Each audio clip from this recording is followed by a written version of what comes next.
Good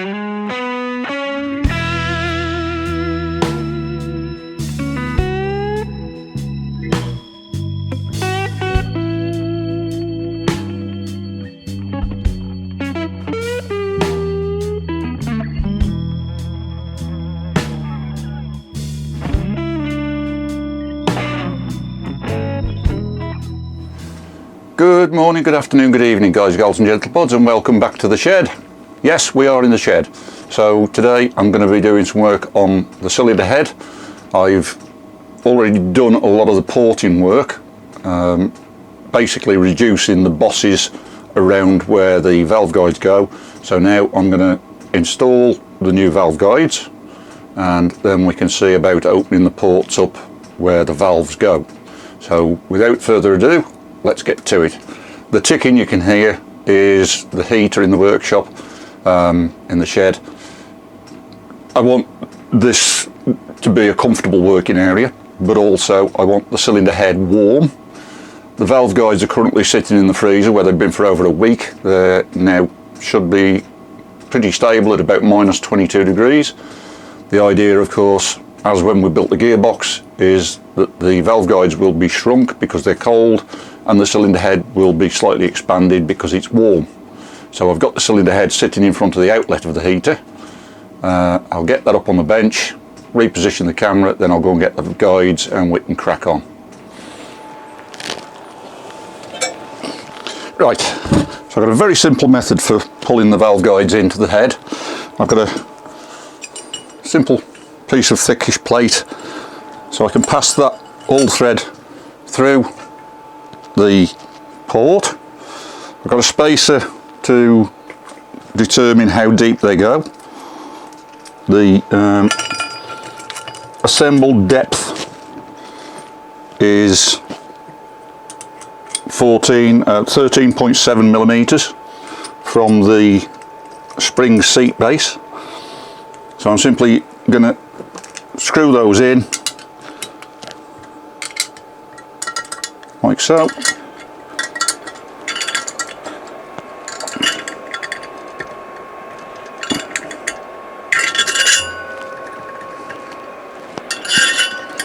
There we go. It's got it.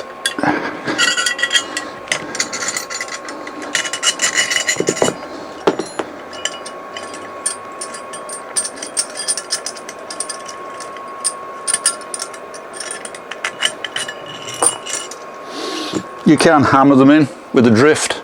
The problem with that is you risk damaging the guide. They do need to be reamed to size.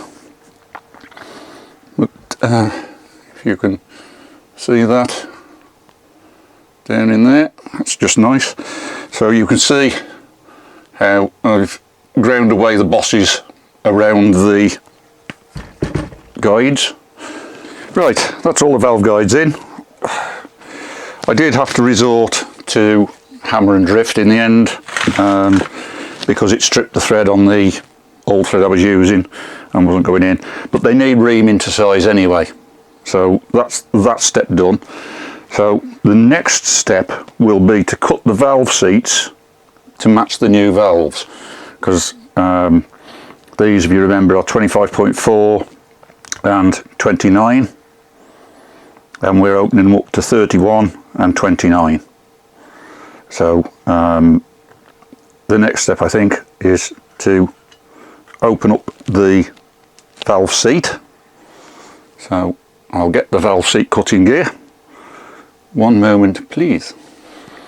Right, so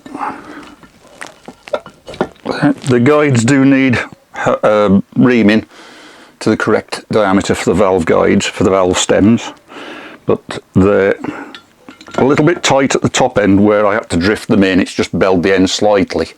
That will be cleared up with the reamer. For the time being, I can get the seat cutter in, and with just gentle pressure on it, just gently turn nice and smoothly to cut the new seat. Let's see how that looks. I can't get the valve in, but we can gauge size. So we've got a bit more to go yet.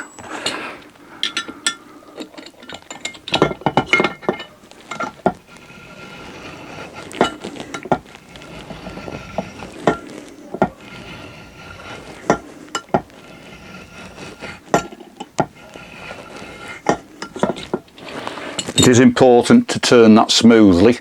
If it doesn't go smoothly, it will judder, and if it judders, it will create steps that you then need to grind out later. Still got a bit to go.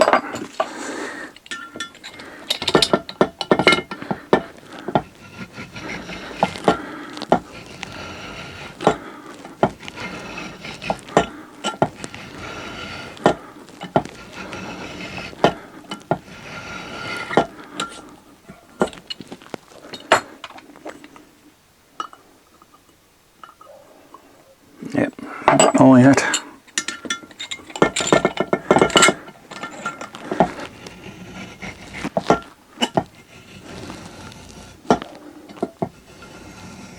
It may look like I'm putting a lot of weight on it, but I'm not. I'm just putting steady pressure on it.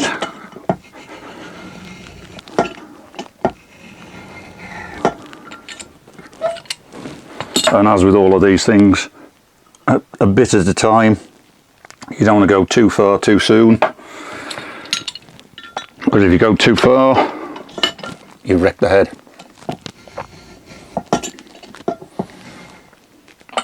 Right, so the next stage is to cut a second angle to the valve seats.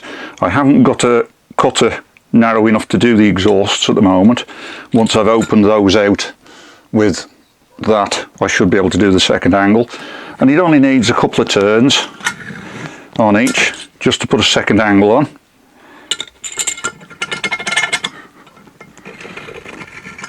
And again, not putting any major pressure on them, just enough to keep it smooth.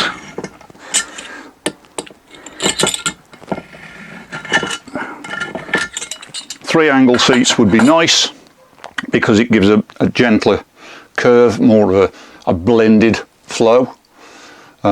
I haven't got a 30-degree flat cutter to do the third angle, so I'll compromise by just doing the two angle seats, which, bearing in mind that this head should flow a hell of a lot better than the one on the other engine, the one that gaskets, it shouldn't make a major difference. We're talking tenths of a percent perhaps, so I'll be happy enough with that.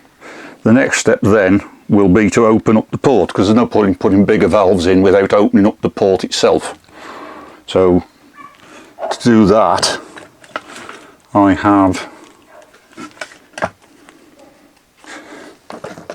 this. So this is a 26mm cutter.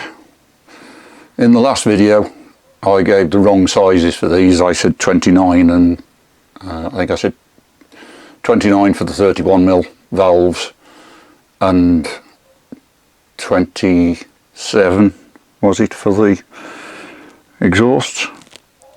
They're too close, I think, so I've gone for a 26 for the exhaust. That shaft will keep it central to the valve guide and allow me to cut away the surplus material in there. So if let's see if I can zoom you in a little bit there. Right, so as you can see there, we've got quite a wide valve seat. I've got to open the valve seat up a little bit further yet. I don't want to go too far at this point. As I said, there's no point putting bigger valves in without opening up that part of the port itself, the area that at the back of the valve. So we need to open that up, and the easiest way I think is to use a cutter like that, which will go down and cut away the surplus, leaving us a nice, hopefully 1.5mm wide seat that the valve can be bedded into. Right, that's about it for this video. It's a bit brief, but I need to get a reamer for the valve guide so I can get those reamed to the right size, and then I can finish cutting the seats, open up the ports, and job's a good one. One thing I forgot to mention at the start of the video is to say thank you very much to the subscribers. We've now reached what for me is a milestone figure. For a lot of YouTubers it's a pathetically small amount, but for me it's a milestone.